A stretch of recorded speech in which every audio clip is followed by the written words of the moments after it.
In the final moments of World War II, Nazis escaped to the moon. After 70 years, they construct a colossal space fortress. Determined to regain power, the Moon Nazis unleash their formidable spaceships and a powerful secret weapon to invade Earth. The world finds itself at war again. Is humanity ready for the unwelcome arrival of the Moon Nazis?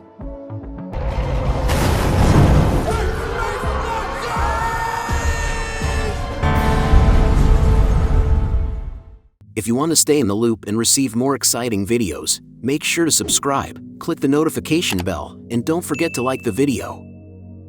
The film begins in 2018 with an American manned lunar mission returning to the moon. The lunar lander carries 2 astronauts, one of whom is James Washington, a black male model specifically selected to assist the President of the United States in her re-election campaign. Throughout the film, there are posters with wordplay slogans like "Black to the Moon," promoting the significance of this new moon landing.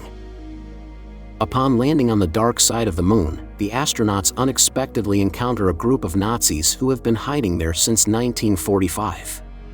James Washington is captured by the Nazis, and their scientist, Dr. Richter, investigates him and discovers his smartphone.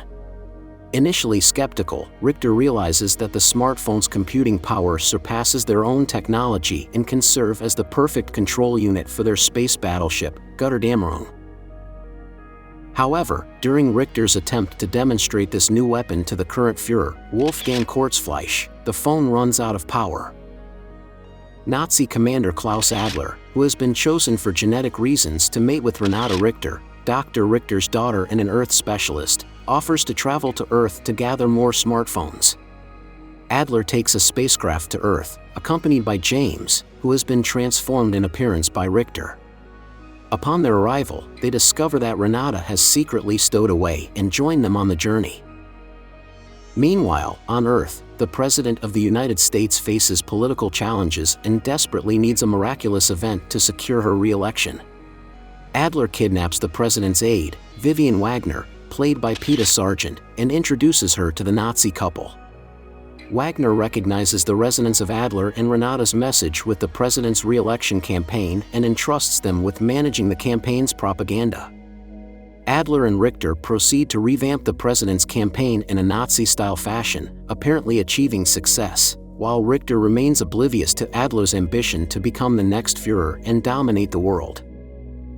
After 3 months, Kurzfleisch begins to suspect Adler's plan. He sends his armada to Earth's orbit, although without the WW2. Kurzfleisch himself lands on Earth and confronts Adler but ends up being killed by him.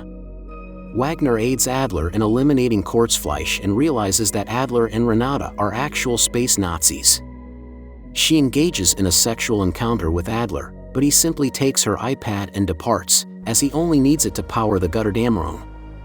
Upon returning to orbit with Kurzfleisch's flying saucer, Adler proclaims himself the new Führer.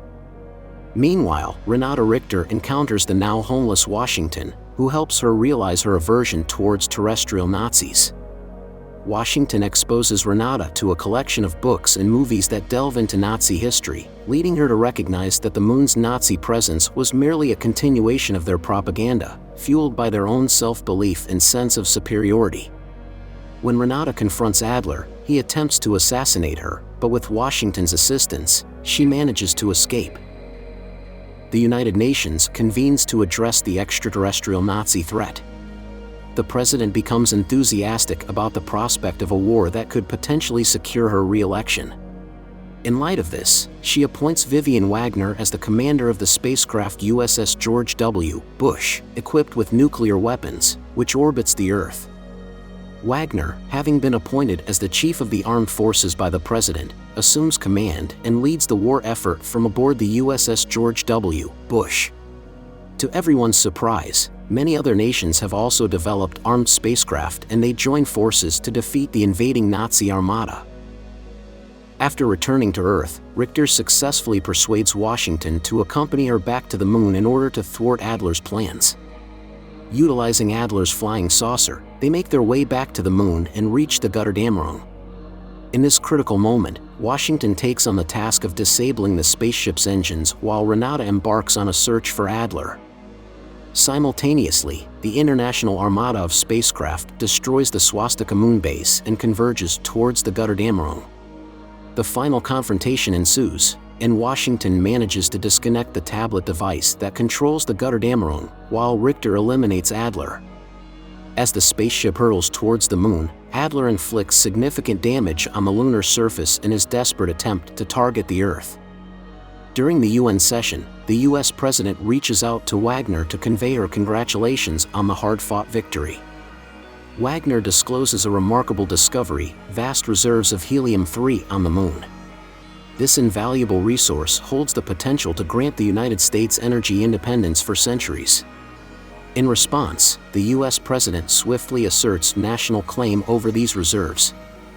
The bold move incites the fury of a white-haired UN member, featuring a cameo appearance by Percy Stewart Claus-Wilke, who expresses his anger by hurling his shoe at her. Chaos ensues as all UN members engage in a heated meeting hall battle, sparking international turmoil and even triggering conflicts among the Allied nations' spacecraft.